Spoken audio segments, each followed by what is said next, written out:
Usman, how do you see this measure that has been taken by our Prime Minister, securing 2 rupees per unit relief from the revised agreements with the IPPs? This is what Ali has also told us. Restrictions from lowering the return on equity for government-owned power projects, financial burden or taxes, of course, currently stands at rupees 9 per unit, and now that is being reduced. How achievable or implementable is this in your point of view?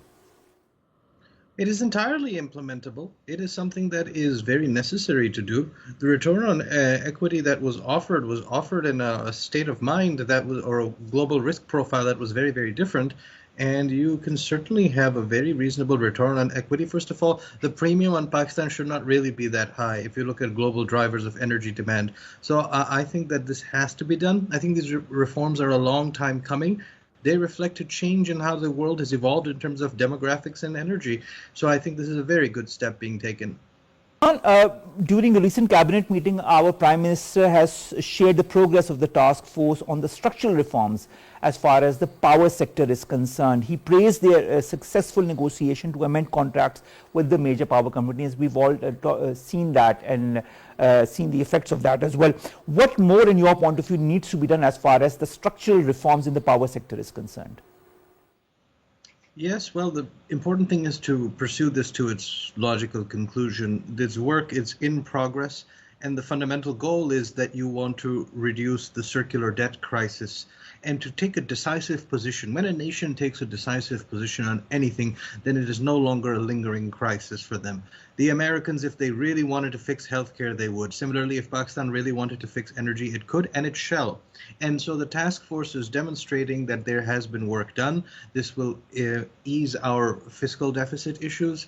The circular debt problem within the power sector will be resolved. So let's let this proceed to its logical conclusion. I think it's a little too early to celebrate, but work is in progress and we have to keep in mind a certain deadline. So the signaling is happening in the context of a certain deadline, which is that the IMF team will be arriving at the end of next month and they will be reviewing in one of the areas of key concern that they highlighted when this program was put into force last year, beginning of last year, was that the power sector has to be dealt with. So it's all in that context that you're showing you've done enough, and we hope that it's done to the utmost.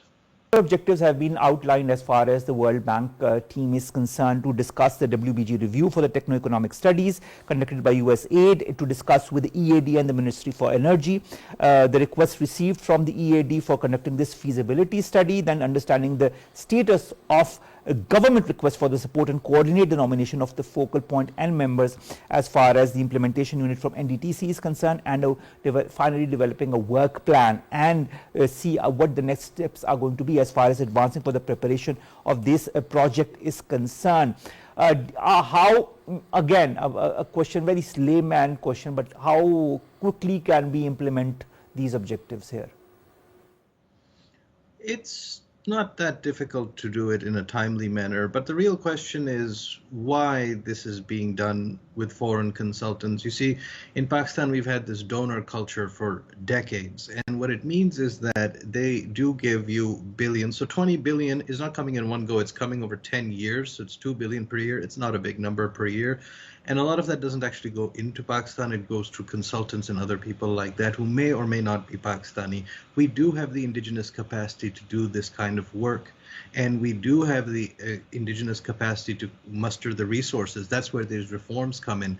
I don't know if the donors will really bring such bright ideas with something that is actually quite a straightforward project. So I've always been an advocate for indigenous knowledge, even in technical fields such as engineering. But if you put that assumption aside and you ask, well, if this has been signed and they want to give this assistance, as my colleague was saying, the fact that we're going to the World Bank is itself something to think about. If we do go to them, and do we have the right people from their side working on it? Sure, and I'm confident that they will be able to do the feasibility and then the implementation thereafter in a reasonable course of time. The Monetary Policy Committee of the State Bank of Pakistan met for the first session of the year and has now taken a decision to cut 100 basis points. Now that reduces the whole thing by 1%. What I'd like to understand is there are different impacts that it is going to have in the long term, in the short term.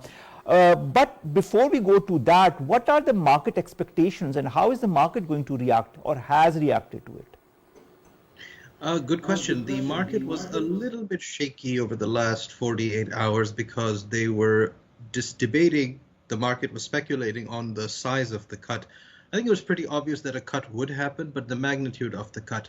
You see, business leaders right now are advocating for at least a 5 percentage point cut. And that would not be such an absurd number because if you have a most recent indicator of 4% inflation and you just had an interest rate of 13%, you have a huge spread. You have a 9% positive real interest rate spread.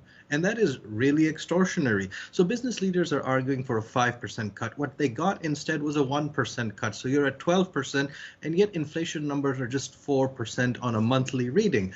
So I believe that we've been talking about this for a while, and several months, and I've been saying that you should be more aggressive about it. Now it's been 5 months. I don't know how much longer the SBP needs to wait to know that the economy is better than it was 18 months ago.